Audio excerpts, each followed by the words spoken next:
Phone tapping అనేది రొటీన్గా జరిగే ఒక గూఢచార ప్రక్రియ మాత్రమే అన్నారు కేటీఆర్. పోలీసుల కార్యక్రమాలతో అసలు తమకేం పని అని ప్రశ్నించారు. ఫోన్ ట్యాపింగ్ కేసులో బరాబర్ విచారణకి వెళతాను అని చెప్పారు కేటీఆర్. ఇప్పుడు తన ఫోన్ని ట్యాప్ చేయట్లేదా అని కూడా అడుగుతానన్నారు ఆయన. ఈ కేసులో 2 ఏళ్లుగా లీకులు తప్ప చేసిందేమీ లేదు అన్నారు. లీకులు ఇవ్వడమే కానీ ఒక్క ఆధారమైనా బయట పెట్టారా అని ప్రశ్నించారు కేటీఆర్.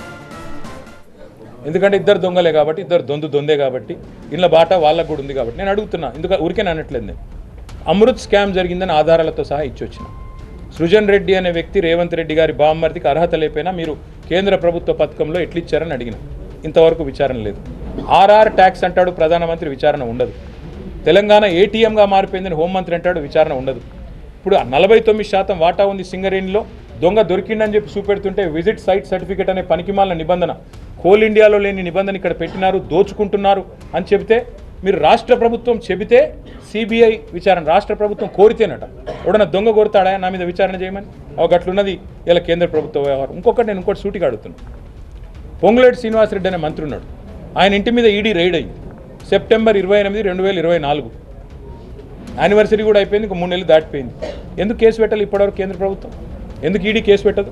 అంటే ఎంత డీప్ ఉంది వీళ్ళ అండర్స్టాండింగ్.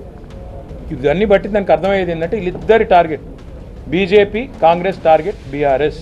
ఎట్లన్నా బీఆర్ఎస్ను బలహీనపరచాలి, మమ్మల్ని మానసికంగా దెబ్బతీయాలి, మాకు నోటీసులు ఇచ్చేదో సతాయిస్తున్నామని శునకానందం పొందాలి. పొందండి, we'll tackle it, we'll deal. Thank you.